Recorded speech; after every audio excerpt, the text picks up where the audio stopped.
নমস্কার, ইসিসিএন খবরে আপনাদের স্বাগত। আপনাদের সাথে আমি পূজা। বিস্তারিত খবরে যাওয়ার আগে শুরুতেই হেডলাইন্স।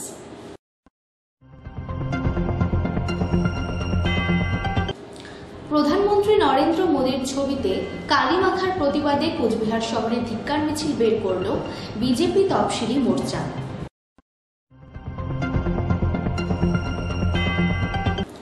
একটা সময় ছিল যখন পৌষ পার্বণ আসলে নতুন ধানের চাল থেকে তৈরি হতো পিঠে।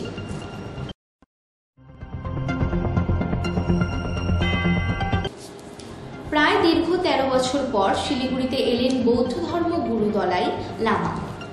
আসছে বিস্তারিত খবরে।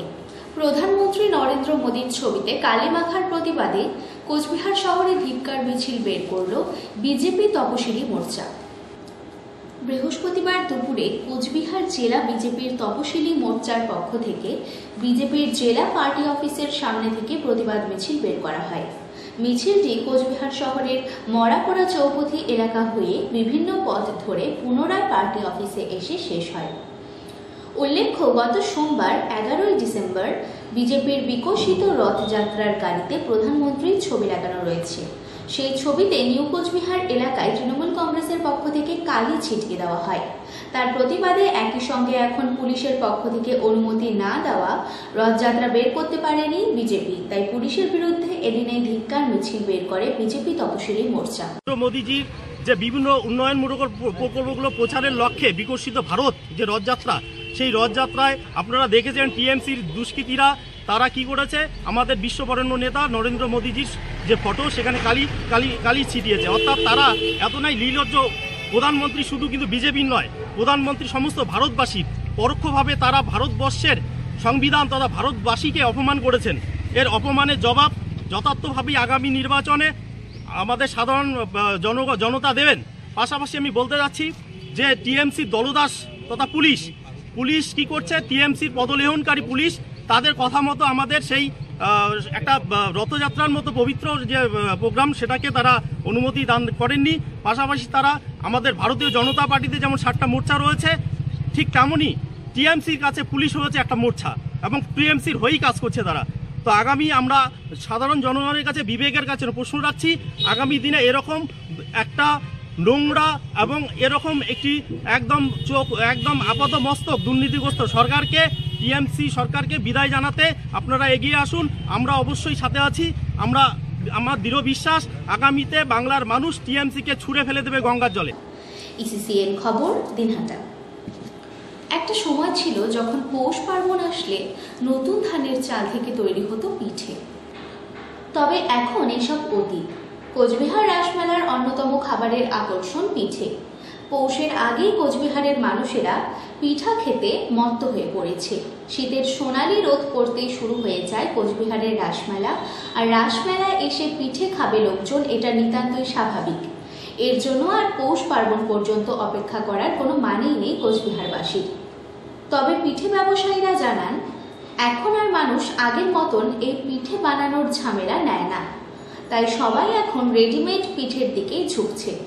অতএব রাসমেলা এলেই এই সুযোগ মেলে কোচবিহারবাসীর। এর ফলে আর পৌষ পার্বণ পর্যন্ত অপেক্ষা করতে হচ্ছে না মানুষকে। মেলায় দোকান করতেছি, তাই লোকেদের সবাই খাওয়ানো শেখাচ্ছি। খাবে না কেন? খাওয়ানো শিখাইলেই খাবে।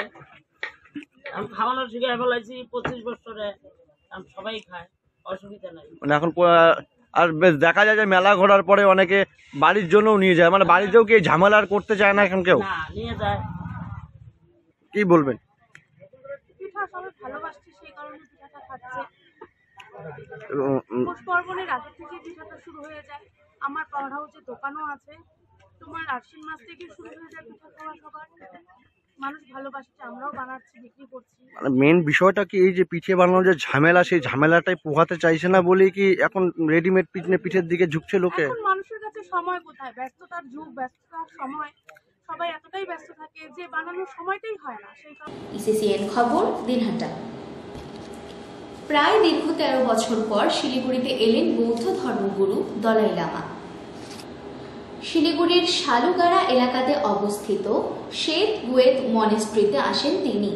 সেখানে টিবেটান ধর্ম নিয়ে শিক্ষা দান করেন।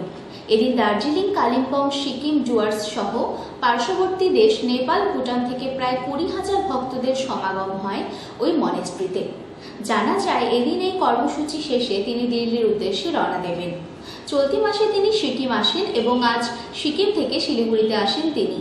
তার এই সফরকে ঘিরে শালুয়ারা এলাকাতে কড়া নিরাপত্তা ব্যবস্থা বজায় থাকতে দেখা যায়। মোতায়েন করা হয় পুলিশ বাহিনী, একই সঙ্গে সেখানে উপস্থিত ছিলেন ট্রাফিক, ডিসিপি সহ অন্যান্যরা। এদিন বিশেষ অতিথি হিসাবে এই কর্মসূচিতে উপস্থিত ছিলেন শিলিগুড়ির মেয়র গৌতম দেব ও ডেপুটি মেয়র রঞ্জন সরকার।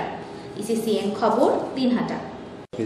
প্রায় 10 কেজি ওজনের টিউমার অপারেশন করে ফের সফলতা লাভ করলেন ডক্টর AK মাঝি। প্রায় 10 কেজি ওজনের টিউমার সফলভাবে অপারেশন করলেন আরও একবার শিলিগুড়ির আশ্রম পাড়ায় অবস্থিত আকাশ হসপিটালের প্রখ্যাত স্ত্রীরোগ বিশেষজ্ঞ ডক্টর AK মাঝি। শিলিগুড়ি কলেজ পাড়ার বাসিন্দা বনানী সোম নামে এক মহিলা রোগী, বয়স 59 বছর। গত নভেম্বর মাসে ডক্টর মাঝির কাছে তিনি আসেন। এরপর ডক্টর মাঝি বিভিন্ন পরীক্ষা নিরীক্ষার পর বৃহস্পতিবার সকালে রোগীকে অপারেশন করেন। ডক্টর মাঝি এবং প্রায় 10 কেজি ওজনের একটি টিউমার সফল অপারেশনের মাধ্যমে বের করেন।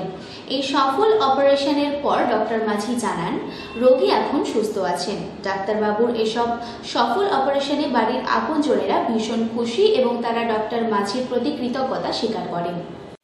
ইয়ে হচ্ছে কি বলে একটি বাচ্চা, তারা 1+0, বাচ্চার বয়স এখন 37 বছর, শেষ মাসিক 10 বছর আগে হয়েছে। তো পেশেন্টের এমনি সার্চ কোনো কমপ্লেন ছিল না। যাই হোক, পেশেন্ট আসে যখন হিউজ লাম্প, আমি তাও ইনভেস্টিগেশন করে পাই যে টিউমারের সাইজটা হচ্ছে, সিস্টার সাইজটা হচ্ছে 29 centimetre into 28 centimetre into 29 centimetre, মানে huge, and is weight about 10 KG.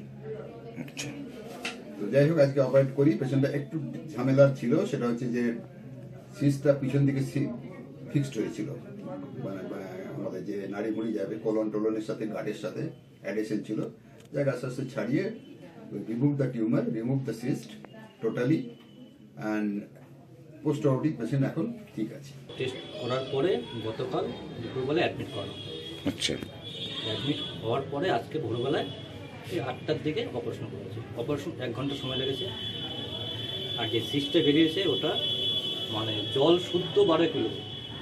জল শুদ্ধ 12 কিলো। আচ্ছা, এমনি জল মানে 2 লিটার মতো জল পাস করার পরে যেই সিস্টটা বের করেছে ওটার ওজন 10 কিলোর মতো। ইসিসিএন খবর, দিনহাটা। চলতি মাসের 15 তারিখ থেকে শিলিগুড়িতে শুরু হতে চলেছে শিলিগুড়ি ট্যুরিজম ফেয়ার। বৃহস্পতিবার শিলিগুড়ি জার্নালিস্ট ক্লাবের সাংবাদিক বৈঠকের মাধ্যমে এমনটাই জানান আয়োজক সংস্থার সদস্যরা। 15 ডিসেম্বর থেকে 17 ডিসেম্বর পর্যন্ত শিলিগুড়ির সিটি সেন্টারে এই পর্যটন মেলা আয়োজন করা হবে। ব্লু আই ইন্ডিয়া প্রাইভেট লিমিটেডের পক্ষ থেকে কেন্দ্রীয় পর্যটন দপ্তর, জিটিএ, এসিটি, EHTTOA, HHTDN সহ অন্যান্য পর্যটন সংগঠনের পক্ষ থেকে এই মেলার আয়োজন করা হচ্ছে। রাজ্য পর্যটন দপ্তর এবং পর্যটন ব্যবসার সঙ্গে যুক্ত বিভিন্ন মানুষের উপস্থিতিতে এই মেলার উদ্বোধন করা হবে এবং এই মেলার মধ্যে পর্যটনের ক্ষেত্রে উন্নয়নের বিভিন্ন বিষয় নিয়ে আলোচনা হবে। ধন্যবাদ জানাবো। আমরা শিলিগুড়ি ট্যুরিজম ফেয়ার, এটা আমাদের 11 বছর, অর্থাৎ 2000 আমরা শুরু করেছিলাম 2012-তে। বেসিক্যালি 2012-তে যখন করেছি তখন আমরা প্রথম থেকে যে সাহায্য পেয়েছি তাদের মধ্যে অন্যতম প্রধান হচ্ছে আমাদের রাজদা, আপনাদের কাছে পরিচিত রাজবাসু, আমাদের সম্রাট সান্যাল, যিনি আমাদের 11 বছর ধরে আমাদের এই ট্যুরিজম ফেয়ারকে শিলিগুড়িতে সফল করার জন্য অত্যন্ত ভূমিকা নিয়েছেন। তার সঙ্গে ইথোয়া, HSDN। আমরা আজকে এই 11 বছর আসার মূল কারণ হচ্ছে আমরা লোকাল যে স্টেক হোল্ডার্স আছে, ট্রাভেল ট্রেড অ্যাসোসিয়েশন, তাদেরকে সাপোর্ট নিয়ে আজকে আমরা 11 বছর এসেছি। তো আমরা সবসময় যেটা জানি শিলিগুড়ি সম্বন্ধে, এত বছর ধরে সারা রেস্ট পার্ট অফ ইন্ডিয়া, এই ভারতবর্ষে শিলিগুড়িকে একটা ইনট্রানজিট পয়েন্ট ফর ইনবাউন্ড ট্যুরিস্ট হিসাবে সারা ভারতবর্ষ বা সারা পৃথিবী আপনাদেরকে মেনলি এই জায়গাটাকে চেনে।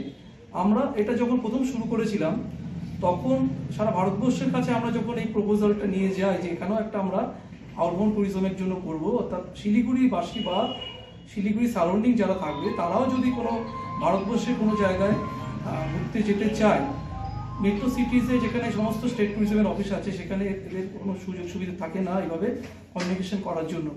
তো তারা প্রথম আমাদের এই ব্যাপারটাকে মানে ভারতবর্ষের বিভিন্ন স্টেট ট্যুরিজম ডিপার্টমেন্ট, পর্যটন দপ্তর এটাকে আমাদের কাছ থেকে আমাদের যখন প্রপোজালটা নেয় তখন তারা আগ্রহের সঙ্গে আমাদেরকে ব্যাপারটাতে সাপোর্ট দিয়েছে।